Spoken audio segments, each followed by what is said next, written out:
Would you believe me if I tell you that all you need to learn spoken English is a book and a pen? I know what you are thinking, that how can we learn spoken English by reading books? But here is one example. I have been reading books for the past 4 and 5 years regularly. And one thing I have noticed in my language is that I am so confident, I can convey any idea the way I want to, and my ability to comprehend any text has improved so much.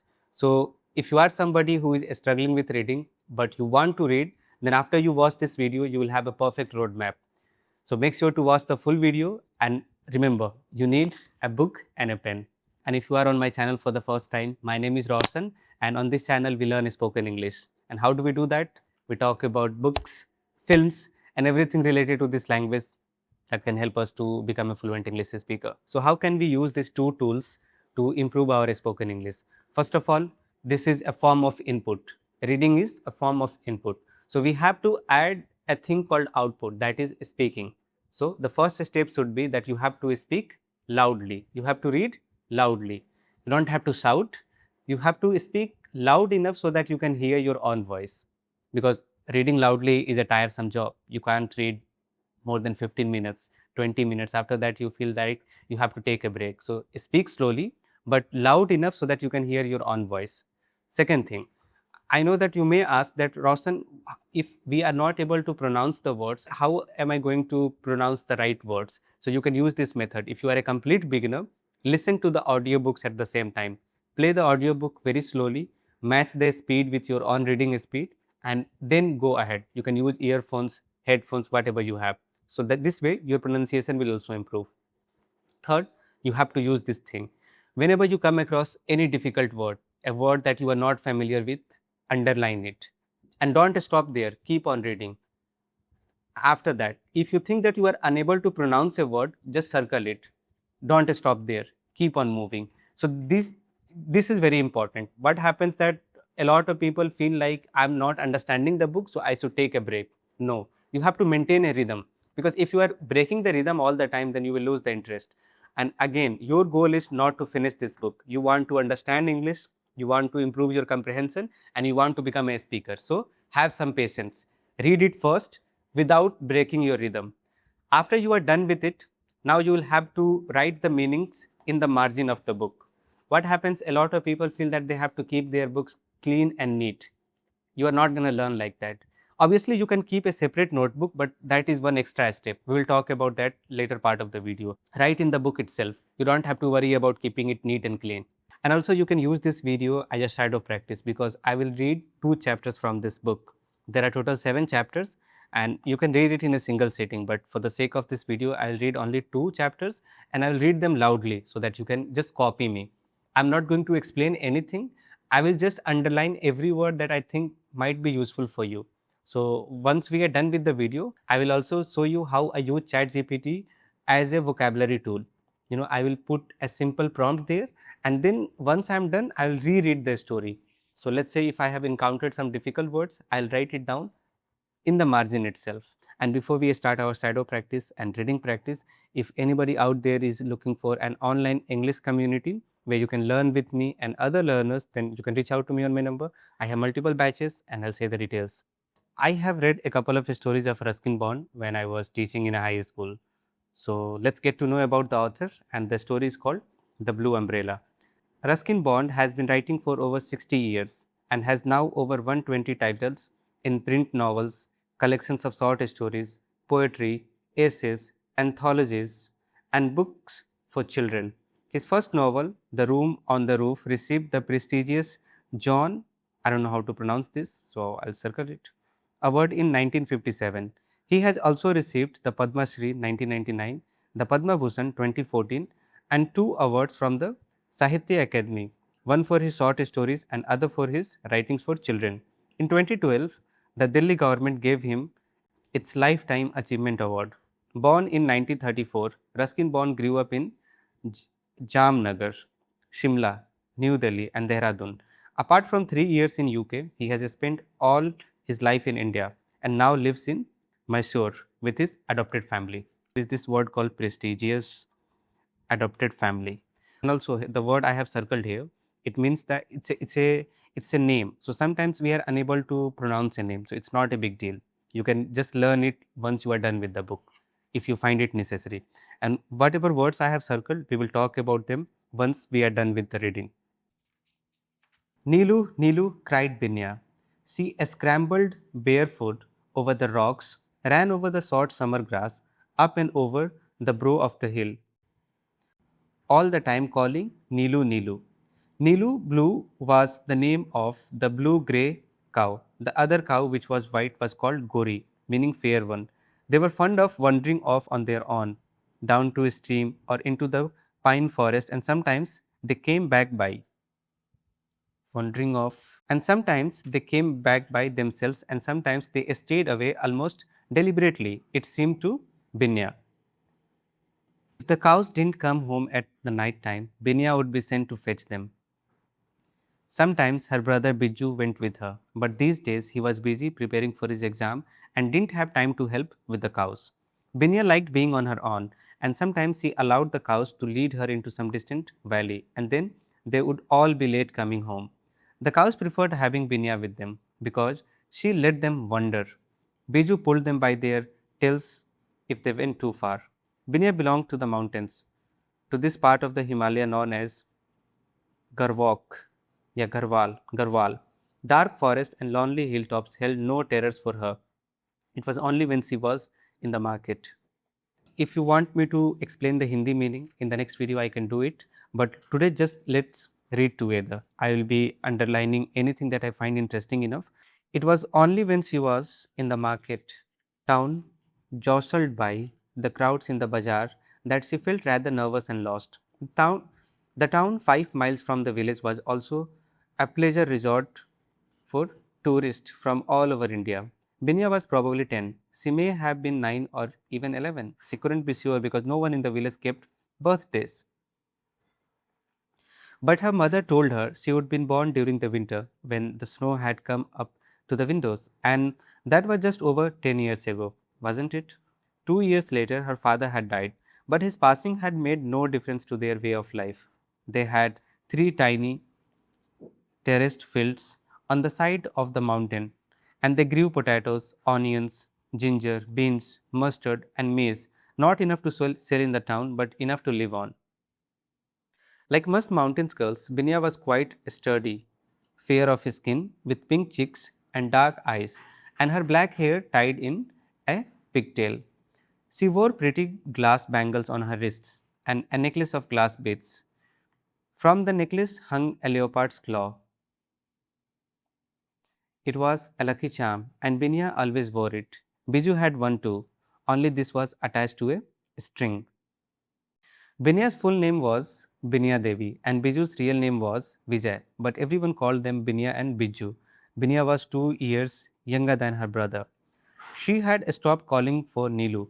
She had heard the cowbells tinkling and knew the cows hadn't gone far. Singing to herself, she walked over fallen pine needles into the forest glade on the spur of the hill.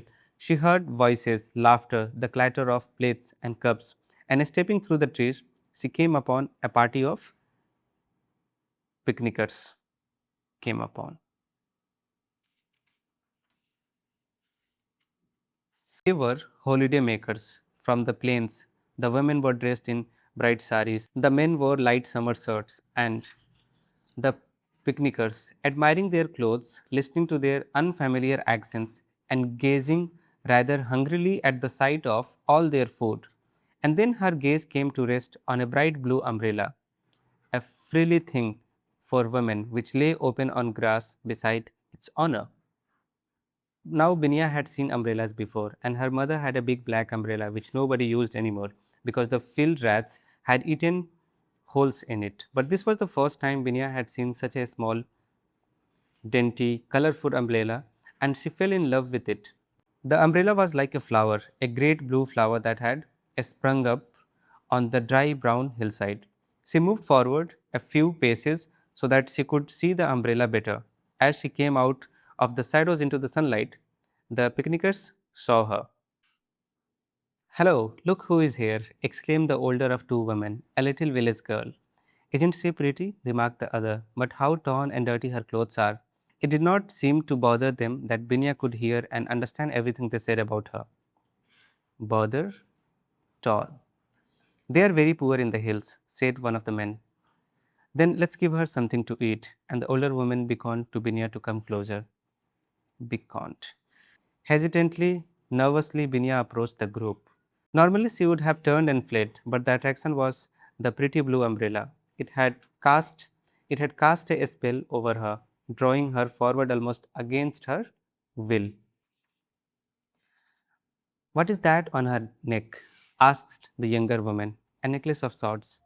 It's a pendant. See, there is a claw hanging from it. It's a tiger's claw, said the man beside her. He had never seen a tiger's claw. A lucky charm. These people wear them to keep away evil spirits. He looked to Binya for confirmation, but Binya said nothing. Oh, I want one too, said the woman who was obviously his wife. You can't get them in shops. But hers then. Give her 2 or 3 rupees. She is sure to need the money. The man, looking slightly embarrassed but anxious to please his young wife, produced a 2 rupee note and offered it to Binya, indicating that he wanted the parent in. Binya put her hand to the necklace, half afraid that the excited woman would snatch it away from her. Solemnly, she shook her head. The man then showed her a 5 rupee note, but again Binya shook her head. How silly she is, exclaimed the young woman. It may not be hers to sell, said the man, but I'll try again. How much do you want? What can we give you? And he waved his hand towards the picnic things scattered about on the grass. Without any hesitation, Binya pointed to the umbrella. My umbrella, exclaimed the young woman. She wants my umbrella. What chick? Well, you want her pendant, don't you? That's different, is it? The man and his wife were beginning to quarrel with each other. I will ask her to go away, said the older woman. We are making such fools of ourselves. So, this is a whole phrase. But I want the pendant, cried the other petulantly. And then, on an impulse, she picked up the umbrella and held it to Binya. Here, take the umbrella. Binya removed her necklace and held it out to the young woman, who immediately placed it around her own neck. Then Binya took the umbrella and held it up. It did not look so small in her hands. In fact, it was just the right size. She had forgotten about the picnickers who were busy examining the pendant.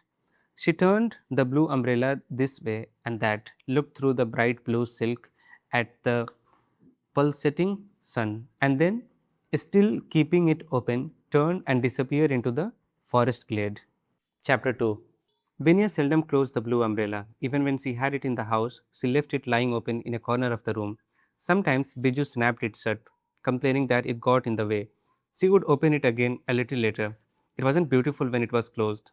Whenever Binya went out, whether it was to graze the cows or fetch the water from the spring or carry milk to the little tea shop, fetch, graze the cows. On the Tehri road, she took the umbrella with her. The patch of a sky blue silk could always be seen on the hillside. Old Ram Bharosa, Ram the trustworthy, kept the tea shop on the Tehri road. It was a dusty, unmetalled road. Unmetalled road. Once a day, the Tehri bus stopped near his shop, and passenger got down to sip hot tea or drink glass of curd.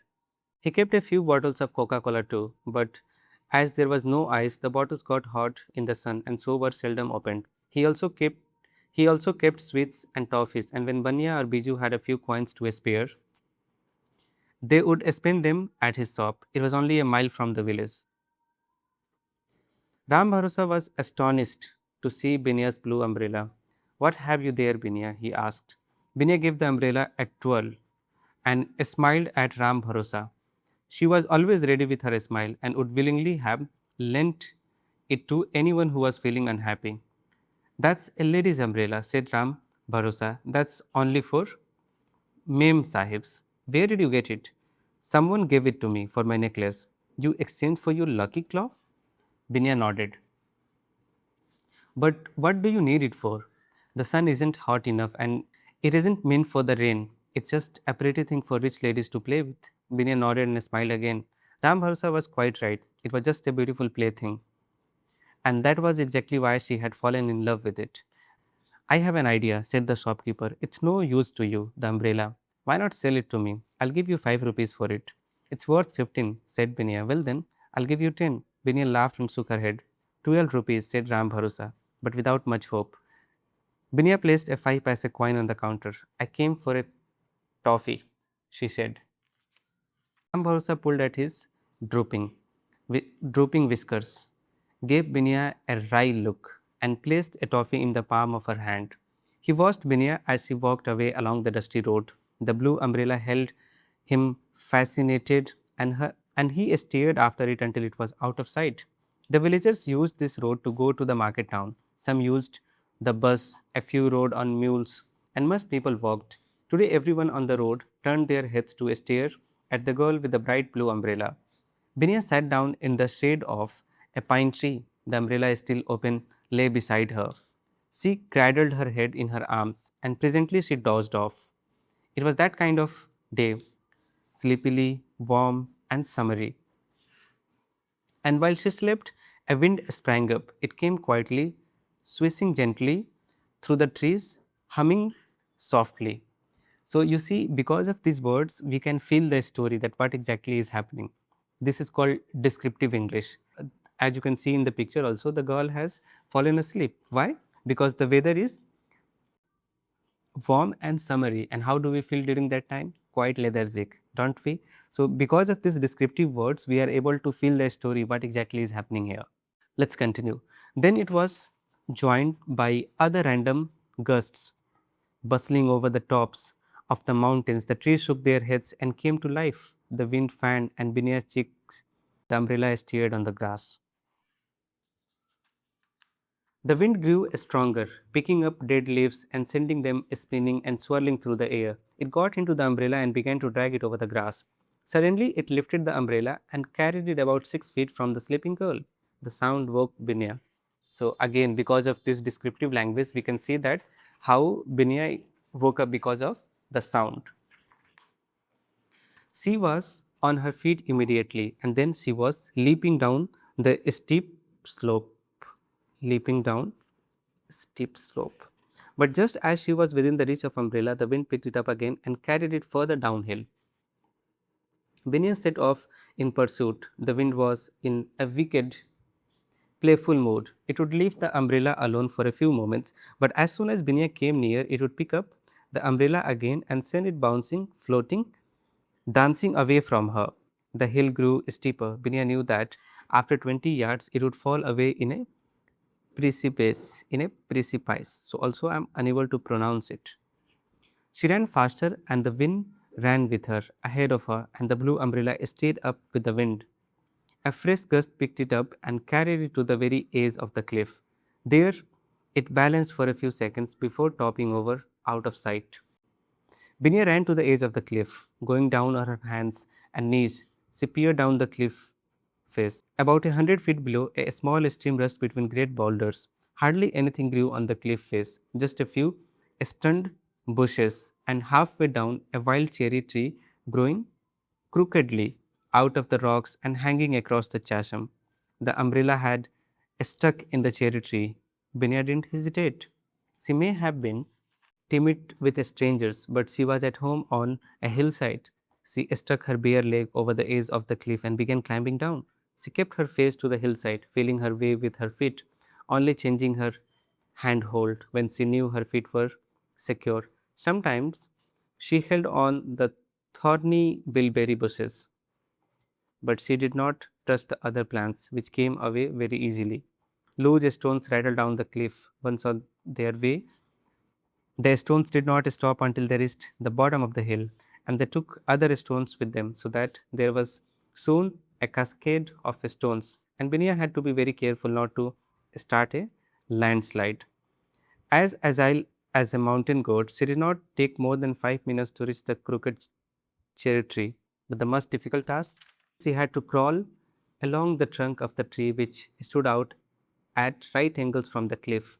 Only by doing this could she reach the trapped umbrella. Binia felt no fear when climbing trees. She was proud of the fact that she could climb them as well as Biju. Gripping the rough cherry bark with her toes and using her knees as leverage, She crawled along the trunk of the projecting tree until she was almost within the reach of the umbrella. She noticed with dismay that the blue cloth was torn in a couple of places. She looked down, and it was only then that she felt afraid. She was right over the chasm, balanced precariously about 80 feet above the boulder strewn stream. Looking down, she felt quite dizzy. Her hand shook, and the tree shook too. If she slipped now, there was only one direction in which she could fall down, down into the depths of that dark and shadowy ravine. There was only one thing to do: concentrate on the patch of the blue just a couple of feet away from her. She didn't look down or up, but straight ahead, and wheeling herself forward, she managed to reach the umbrella. She could not crawl back with it in her hand, so after dislodging it from the forked branch in which it had stuck, she let it fall, still open into the ravine below. Cushioned by the wind, the umbrella floated serenely downwards, landing in a thicket of nettles. Binia crawled back along the trunk of the cherry tree. 20 minutes later, she emerged from the nettle clump, her precious umbrella held aloft. She had nettle stings all over her legs, but she was hardly aware of the smarting. She was as immune to nettles as Biju was to bees. So we are done with 2 chapters. I hope you have understood the story. I know I didn't explain anything, but this is not explanation video. If you want me to make an explanation video describing everything what is happening in the book, whether in English or Hindi, I'll be more than happy to do that. And if I get enough response on this video, I'll make a series out of it, a shadowing practice series or just reading series where you can read along with me. So this was our video on how to use a book and a pen to improve our spoken English. If you have learned anything from this video, make sure to leave some nice comments, and if you didn't enjoy it, you can leave that feedback also. And if you are looking for an online English learning community where you can learn with me and other learners, then you can reach out to me on my number and I'll share the details of my classes. Thank you so much for watching, and I'll see you soon. Bye.